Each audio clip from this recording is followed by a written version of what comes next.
माता पिता का प्रेम एक हृदयस्पर्शी कहानी। प्रेमपुर एक छोटा सा गांव अपनी शांत और सौहार्दपूर्ण जीवन शैली के लिए जाना जाता था। यहाँ के लोग एक दूसरे के सुख दुख में हमेशा साथ खड़े रहते थे। इसी प्रेमपुर में रामलाल और जानकी का घर था। रामलाल एक मेहनती किसान थे जो अपनी जमीन से प्यार करते थे। जानकी एक समर्पित गृहिणी अपने परिवार को ही अपना संसार मानती थी। उनके जीवन में एक ही ख्वाहिश थी, उनकी बेटी राधा जो उनकी आंखों का तारा थी। राधा एक प्रतिभाशाली और जिज्ञासु बच्ची थी।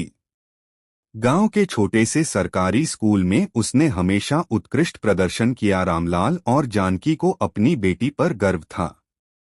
वे अक्सर राधा की बुद्धिमानी और उसकी लगन की कहानियां गांव के लोगों को सुनाते थे। उनका सपना था कि राधा पढ़े लिखे और एक सफल इंसान बने जो न केवल अपना बल्कि उनके गांव का भी नाम रोशन करे।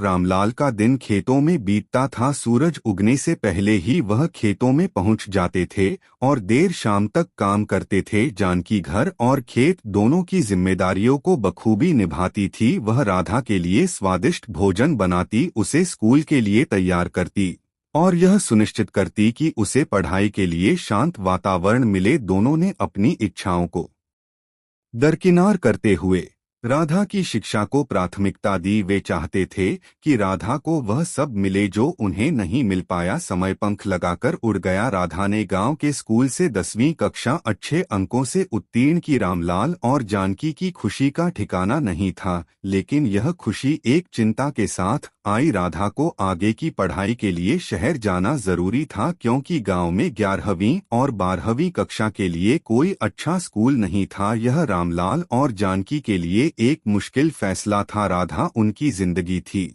उनकी आंखों से दूर उसे भेजना उनके लिए असहनीय था, लेकिन वे यह भी जानते थे कि राधा की शिक्षा उनके लिए सर्वोपरि है। वे उसकी प्रतिभा को गांव की सीमा में कैद नहीं करना चाहते थे। आखिरकार भारी मन से उन्होंने राधा को शहर भेजने का फैसला किया। शहर में राधा को एक प्रतिष्ठित कॉलेज में दाखिला मिल गया। रामलाल और जानकी ने अपनी जमा पूंजी, जो उन्होंने सालों से मेहनत करके बचाई थी, राधा के रहने खाने और पढ़ाई का इंतजाम किया। राधा ने शहर में अकेले रहकर पढ़ाई करने की ठानी। वह मन लगाकर पढ़ती थी और नियमित रूप से अपने माता पिता को पत्र लिखती थी। राधा के पत्र रामलाल और जानकी के लिए किसी संजीवनी से कम नहीं थे। वे राधा के पत्रों को बार बार पढ़ते थे और उसकी कुशलता जानकर खुश होते थे। वे हर पत्र में राधा को अपना आशीर्वाद और प्रेम भेजते थे। वे उसे याद दिलाते थे कि वह अकेली नहीं है और उनका प्यार हमेशा उसके साथ है। एक दिन राधा ने अपने माता पिता को एक पत्र लिखा। उसने बताया कि कॉलेज में उसकी एक सहेली रीता गंभीर रूप से बीमार है। रीता के माता पिता गरीब थे और उसके इलाज के लिए उनके पास पर्याप्त पैसे नहीं थे। राधा ने अपने माता पिता से रीता की मदद के लिए कुछ पैसे भेजने का अनुरोध किया। रामलाल और जानकी के पास ज्यादा पैसे नहीं थे, फसल अच्छी नहीं हुई थी और वे पहले से ही कर्ज में डूबे हुए थे, लेकिन वे अपनी बेटी की सहेली की मदद करने से इनकार नहीं कर सकते थे। उन्होंने गांव के साहूकार से अपनी कुछ जमीन गिरवी रखकर पैसे उधार लिए और राधा को भेजे। राधा ने उन पैसों से रीता का इलाज करवाया। रीता धीरे धीरे ठीक हो गई और राधा और उसके माता पिता की आभारी रही। रामलाल और जानकी ने अपनी जमीन गिरवी रखकर जो त्याग किया, उससे रीता के जीवन को एक नई दिशा मिली। समय बीतता गया और राधा ने कॉलेज की पढ़ाई पूरी कर ली। उसने अपनी कक्षा में टॉप किया और उसे एक प्रतिष्ठित कंपनी में नौकरी मिल गई।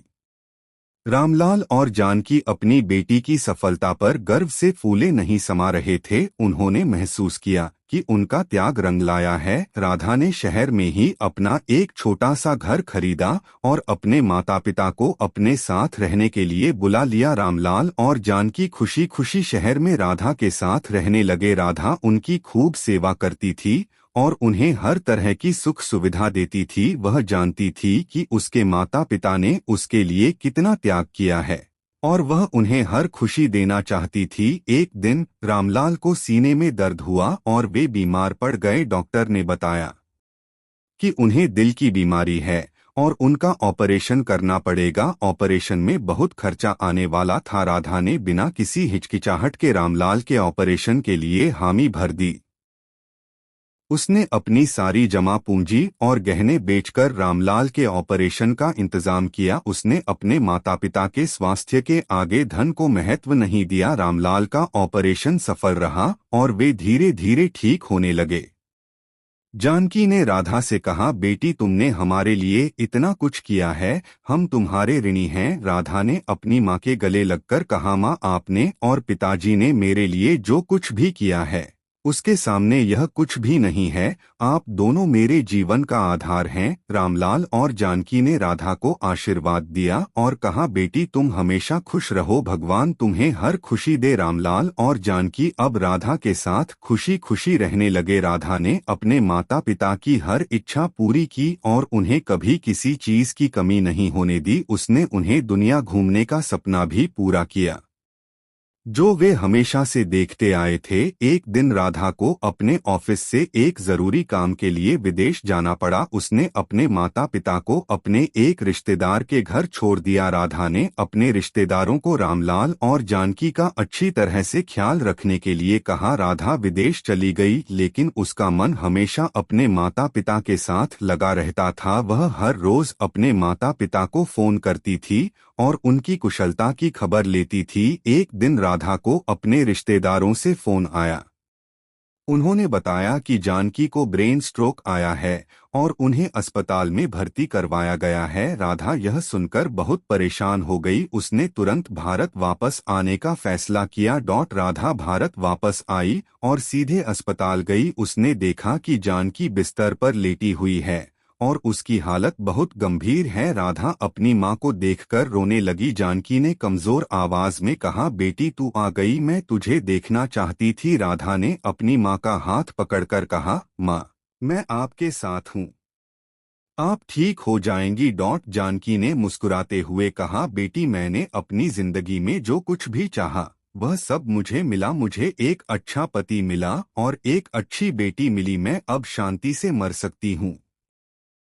जानकी ने राधा का हाथ थामे हुए अंतिम सांस ली। राधा अपनी माँ की मौत से टूट गई। वह बहुत रोई। रामलाल भी अपनी पत्नी की मौत से बहुत दुखी थे। उनका जीवन साथी, उनका सहारा उनसे हमेशा के लिए बिछड़ गया था। राधा ने अपनी माँ का अंतिम संस्कार किया। उसने अपनी माँ की आत्मा की शांति के लिए प्रार्थना की। रामलाल और राधा दोनों अब अकेले रह गए थे। उन्होंने एक दूसरे को सहारा दिया और अपनी जिंदगी जीने का फैसला किया। राधा ने अपने माता पिता के सपनों को पूरा करने के लिए कड़ी मेहनत की। उसने अपने काम में सफलता हासिल की और एक सफल व्यवसायी बनी।